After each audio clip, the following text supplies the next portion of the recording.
선사시대부터 고조선 멸망까지예요. 딱 이 수업을 시작하려고 할 때 또 고리타분하고 또 지루하고 또 외워야 되나 이렇게 생각하는 경우가 있는데 그렇지 않아요. 오늘 할 부분은 바로 우리들의 이야기예요. 바로 혁명이 일어났었고 행복이 무엇인지 알려주는 그런 내용이 바로 오늘 하는 부분이에요. 그래서 이 첫 번째 구석기 시대라고 이름하는 우리보다 앞서서 살았던, 근데 우리는 같은 땅에 살았던 그 시대부터 시작을 하는데요. 자, 벌써 어떤 선입관이 오기 시작하죠. 그 뻔해. 구석기 다음에 신석기고 그 다음에 청동기 다음에 철기일 거야. 아니, 그렇지 않아요. 이 시대 사람들은 아무것도 없는 가운데 바로 돌을 가지고 살았던 거예요. 그럼 왜 구석기 시대부터 배우는가? 왜냐하면 이 시대부터 지금 이 땅에 사람이 살기 시작했기 때문이에요. 사람이 살기 시작했다는 거. 우리도 지금 살기 시작하려고 우리가 굉장히 고군분투하잖아요. 그래서 이 시대를 지금 배우는 이유, 그리고 이 수업을 듣는 이유는 바로 이 시대 때 사람이 살기 시작했다. 사람.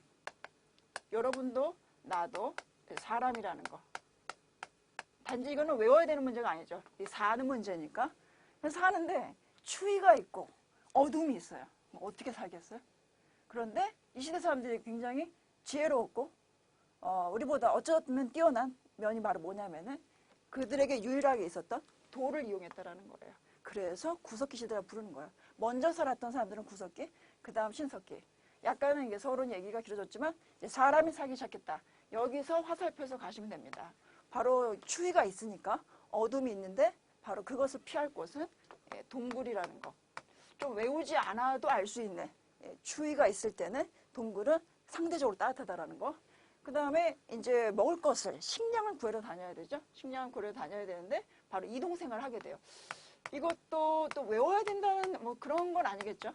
왜냐면은 찾으러 다녀야 되니까. 우리도 이제 많은 어떤 스펙 때문에 아니면은 더 나은 삶을 위해서 이동을 많이 해요. 그러니까 우리들의 이야기라는 거죠. 우리들의 삶이고. 그런데 좀 지금 시대와 좀 다르다고 할 수 있을까요? 그건 바로 뭐냐면은 바로 평등했다라는 거. 그래서 이런 것은 이제 시험에 나오는 어떤 주요한 포인트가 돼요. 계급 차이가 없었고 어떤 갑과 을이 없었고 현대 시대랑 너무나 다른. 그 다음에 이 시대의 사람들에게 우리가 또 놓치지 말아야 될 중요한 부분은 바로 뭐냐면은 바로 도구가 있었다라는 거. 좀 영어 단어 전치사 이용해서 쓰는 것은 어떤 암기를 돕기 위해서요. 도구를 이용했다. 그럼 어떻게 그런 생각을 하죠? 물론 그게 섞이긴 해요. 이게 떼어내서 뗀석기예요. 하지만 아무것도 없고 추위와 어둠밖에 없는데 어떻게 그 도구를 이용할 생각을 했는가? 그것은 놀라야 되는 거죠. 우리들 각자의 삶에도 도구가 있는 거죠. 그걸 이용할 줄 아는 게 하나의 혁명인데 사실상은 신석기 혁명이 뒤에 나올 거지만 이것조차 혁명이라고 말하시는 분도 많아요. 어떻게 이런 생각 했는가? 그래서 그러니까 시험에 나올 수 있다는 거죠. 이게 바로 뗀석기. 뗀석기 그냥 이렇게 떼어냈다예요. 이거 말고 뭐 주먹도끼라든지 그다음에 찌개 약간 이렇게 경음이 들어가는 게 이제 구석기 시대에 들어가요. 근데 이제 좀 약간 최근에 들어서 나올 부분이 바로 뭐냐면은 아름다움을 표현했다. 그래서 예술이라는 게 있었다. 예술. 물론 이제 바위에다가 무언가를 표현한 거죠. 아름다움을 표현했다는데 이런 부분은 이 구석기 시대나 신석기 시대는 없었을 것이다. 이것은 우리들의 어떤 착각이고 선입관이라는 거예요. 그러면은 여기서 이제 끝나면은 되는데 문제는 바로 변화가 나타난다는 거예요. 이거는 갖다가 우리가 변화가 나타나서 어떤 모습이 나타났는가? 이건 외우는 게 아니죠. 왜 그 다음 건 그냥 외워야 되나? 그게 아니죠. 변화가 나타났기 때문에 알아야 되는 거죠. 어떤 변화냐면 가장 중요한 것은 기후변화예요. 여기다가 이게 기후. 그러니까 좀 따뜻해진 거예요.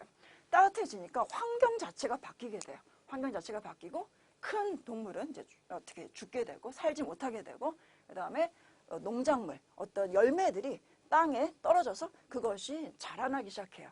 그런데 이 기후변화가 그냥 나타났으면 그 다음 시대로 안 가는데 이거를 구석기 시대인들은 발견을 한 거예요. 열매가 땅에 떨어졌는데 이게 자라는구나. 그러니까 이게 바로 이제 놀라운 혁명인 거죠. 그래서 좀 새로운 돌을 쓰긴 썼지만 그때 당시는 이제 돌이라는 건 굉장히 귀한 거였으니까 신석기 시대이면서 이때 이 기후변화를 통해 농사를 발견했다. 그러니까 이거를 좀 이렇게 발견이란 말을 여러분이 기억하시고요. 농사의 발견. 이것을 시험에 좀 나오는 부분인데 신석기 혁명이라 이름해요. 여러분이 적어놔서 꼭 기억을 하셔야 돼요. 그러니까 이걸 어떻게 발견합니까? 이게 70만 년 전에 구석기 시대부터 신석기 시대 만 년 전부터인데 69만 년 만에 발견했다고 생각하시면 되는 거예요. 그러니까 놀라운 거죠. 그러면은 이제 농사 발견을 통해서 삶이 바뀌게 되니까 그런 게 시험에 나오는 거예요. 어떻게? 농사를 지으려면 물이 있는 곳으로 움직여야 돼요. 그리고 강가로 움직이게 되고요. 이런 것은 어렵지 않으시죠? 강가로 어떤 거주지가 이동하게 돼요. 그러니까 동굴에서 나왔다는 얘기죠. 그런 다음에 농사를 지으려면 이게 정착을 해야 돼요. 거기서 계속 지켜봐야 되니까. 그러니까 정착생활. 이 구석기 시대랑 좀 대비돼서 이런 부분이 좀 나오는 거고요. 정착을 했다. 그 다음에 이 정착을 하다 보니까 거주지 집이 필요하게 돼요. 이것 또한 혁명에 들어가요. 그래서 전체가 신석기 혁명인데 집을 가지겠다는 거죠. 그래서 이때 아마도 내 거라는 생각이 나왔다고 학자들 중에 이렇게 말하는 사람도 있어요. 이때부터 내 거, 내 소유. 그래서 움집이 존재했다라는 거. 뭐 근데 이런 부분은 외우는 부분이 아니고 또 어려운 부분이나 빈출은 또 아니고. 이게 중요한 건 도구랑 관련해서 뭐 더 많은 도구가 나오긴 하죠. 더 많은 도구가 나오긴 하는데 좀 놀라운 게 바로 뭐냐면은 토기를 만들었다는 중요해요. 간석기를 제가 말하지 않게 그럼 교재에서 보시면 되는데 토기를 만들었다가 어떤 분은 이건 기술혁명이다 말을 해요. 아니 이제 농사를 지었을 거 아니에요. 재배를 했어요. 곡식이 막 떨어지잖아요. 근데 그걸 주워 담는데 이 토기를 빗살무늬 토기라든지 민무늬 토기 그런 생각을 어떻게 했냐는 겁니다.